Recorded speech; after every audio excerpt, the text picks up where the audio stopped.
एक गोशीखुर्द जे धरण आहे विदर्भाच्या विकासासाठी अशा पद्धतीची अनेक धरणांची आवश्यकता होती आणि 1988 मध्ये या धरणाचं भूमिपूजन झालेलं होतं आणि 2008 मध्ये हे धरण जे आहे त्याचं काम पूर्ण झालं.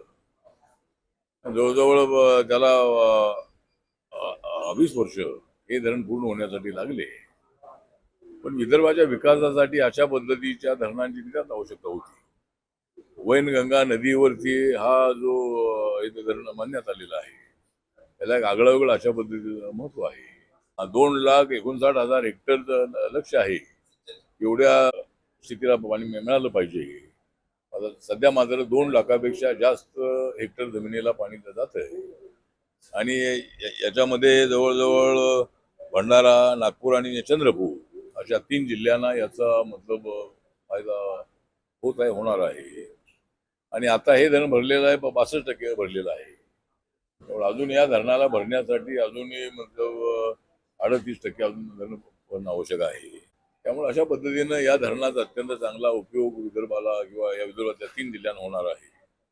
पण आज मी हे धरण पाहण्यासाठी पहिल्यांदाच आलेलो आहे आणि बाबासाहेब आंबेडकरांनी वॉटर रिसोर्सेस मिनिस्टर असताना वेस्ट बेंगॉल, बिहार आणि झारखंडच्या बॉर्डरवर 7 धरणं अशी बांधली होती आणि अशा धरणांच्या माध्यमातून डॅमच्या माध्यमातून वीज निर्माण करणे, डॅमच्या माध्यमातून शेतीला पाणी देणे, डॅमच्या माध्यमातून लोकांना पिण्यासाठी पाणी देणे, जनावरांना आणि पक्ष्यांना पाणी देणे किंवा अशा पद्धतीची भावना होती.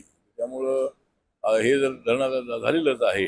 पण अजून 1-2 धरणं कोणती धरणं आहे ती विदर्भामध्ये मोठी धरणं होणं अत्यंत आवश्यक आहे आणि या ठिकाणचं इरिगेशन चांगलं वाढलं पाहिजे.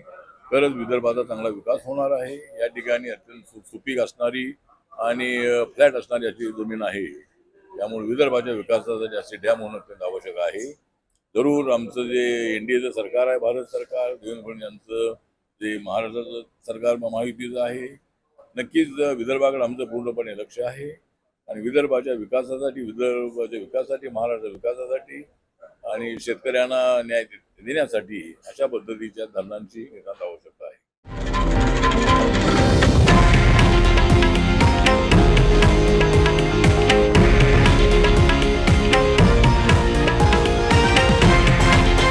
हे आहे देशातील नंबर 1 न्यूज नेटवर्क आणि आपण पाहत आहात TV9 मराठी, एकमेव.